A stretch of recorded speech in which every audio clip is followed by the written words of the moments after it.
Badan Narkotika Nasional Kota Banda Aceh terus memperluas jangkauan program Desa Bersih Narkoba atau Bersinar. Hal tersebut sebagai upaya melahirkan penggiat anti narkoba di lingkungan desa. Berdasarkan data dari Badan Narkotika Nasional Republik Indonesia, sebanyak 1,73% atau sekitar 4,2 juta penduduk Indonesia telah terpapar narkotika. Sementara itu, data kasus narkotika di Banda Aceh sepanjang tahun 2024 sebanyak 109 kasus.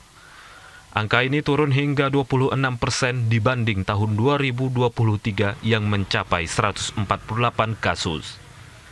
Kepala BNN Kota Banda Aceh, Komisaris Besar Polisi Zahrul Bawadi, di sela-sela saat menjadi narasumber di program siniar Dapur Medsos TVRI Aceh menjelaskan, pihaknya terus berupaya memperluas jangkauan program Desa Bersih Narkoba atau Bersinar. Hal ini dilakukan sebagai upaya melahirkan penggiat anti narkoba di lingkungan kampung. Kondisi sekarang di Banda Aceh sudah ada 21 kampung bersinar.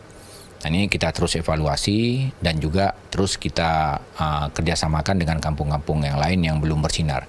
Di Banda Aceh ini ada 90 kampung. Harapan kami mungkin dalam tahun ini bisa terwujud lebih banyak untuk kampung-kampung bersinar di Banda Aceh. Ia menambahkan program Desa Bersinar diharapkan menjadi contoh bagi kampung lain dalam membentuk lingkungan bebas dari narkoba, serta memperkuat peran masyarakat dalam menjaga generasi muda.